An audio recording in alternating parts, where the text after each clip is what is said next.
Hello childrens, আসসালামু আলাইকুম। Welcome to Storyland. আজ আমরা লোভী কৃষক ও সোনার ডিম পাড়া রাজহাঁসের গল্প শুনব। তাহলে চলো গল্পটি শুরু করা যাক। বাংলার এক শান্ত গ্রাম, যেন সবুজ চাদরে মোড়া এক স্বপ্নপুরী। ধান ক্ষেতের ভেতর দিয়ে বয়ে যায় শীতল বাতাস। গ্রামের মানুষগুলো ঠিক মাটির মতোই সরল। খাল, বিল, নদী, নালা, গাছপালায় ঘেরা সবুজ গ্রাম। গ্রামের এক কোণে বাস করত এক কৃষক। তার নাম ছিল আব্দুল মিয়া। সে খুব পরিশ্রমী ছিল। আব্দুল মিয়া তার স্ত্রী এবং 2 সন্তান নিয়ে বসবাস করতেন। কৃষি কাজ করে খুব কষ্টে তার জীবন কাটত। আব্দুল মিয়া রোজ সকালে ফসল উৎপাদন করার জন্য মাঠে যেতেন। বাসায় ফিরতেন সন্ধ্যার সময়। তিনি সারাদিন অনেক পরিশ্রম করতেন। একদিন সন্ধ্যাবেলায় বাসায় ফেরার পথে আব্দুল মিয়া খালের পাশে জালে আটকা পড়া একটি রাজহাঁস দেখতে পেল। হাঁসটি অসুস্থ ছিল। আব্দুল মিয়া হাঁসটিকে উদ্ধার করে বাসায় নিয়ে আসলো। সে হাঁসটিকে খাবার খাওয়ালো, থাকার জায়গা করে দিল। আব্দুল মিয়া হাঁসটিকে অনেক যত্ন করত। তার যত্নে ধীরে ধীরে হাঁসটি সুস্থ হয়ে উঠল। এভাবে বেশ কিছুদিন পার হলো। একদিন সকালে আব্দুল মিয়া হাঁসকে খাবার দিতে গেল।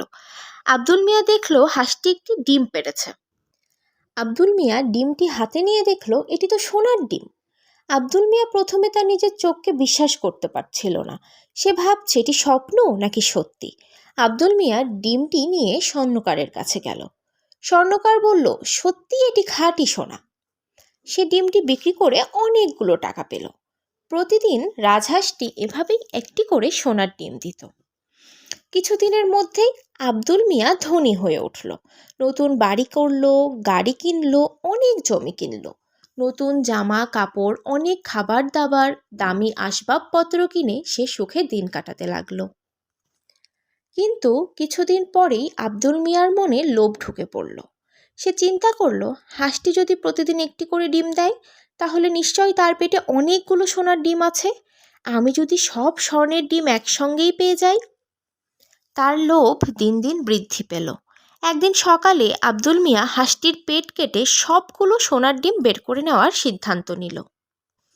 সঙ্গে সঙ্গে আব্দুল মিয়া একটি ধারালো ছুরি নিয়ে আসলো। হাঁসটিকে ধরে হাঁসের পেট কেটে ফেলল। হাঁসের পেট একবারে ফাঁকা, সেখানে কোনো ডিম নেই। মুহূর্তের মধ্যেই আব্দুল মিয়া মাটিতে বসে পড়ল। তার চোখ দিয়ে পানি পড়তে লাগলো। সে বুঝতে পারল তার লোভ তার সব কিছু শেষ করে দিয়েছে। বন্ধুরা, এই ছিল আজকের গল্প। আশা করি তোমাদের অনেক ভালো লেগেছে।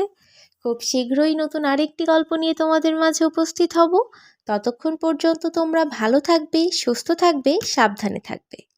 আমার চ্যানেলটি সাবস্ক্রাইব করতে ভুলবে না কিন্তু। ধন্যবাদ।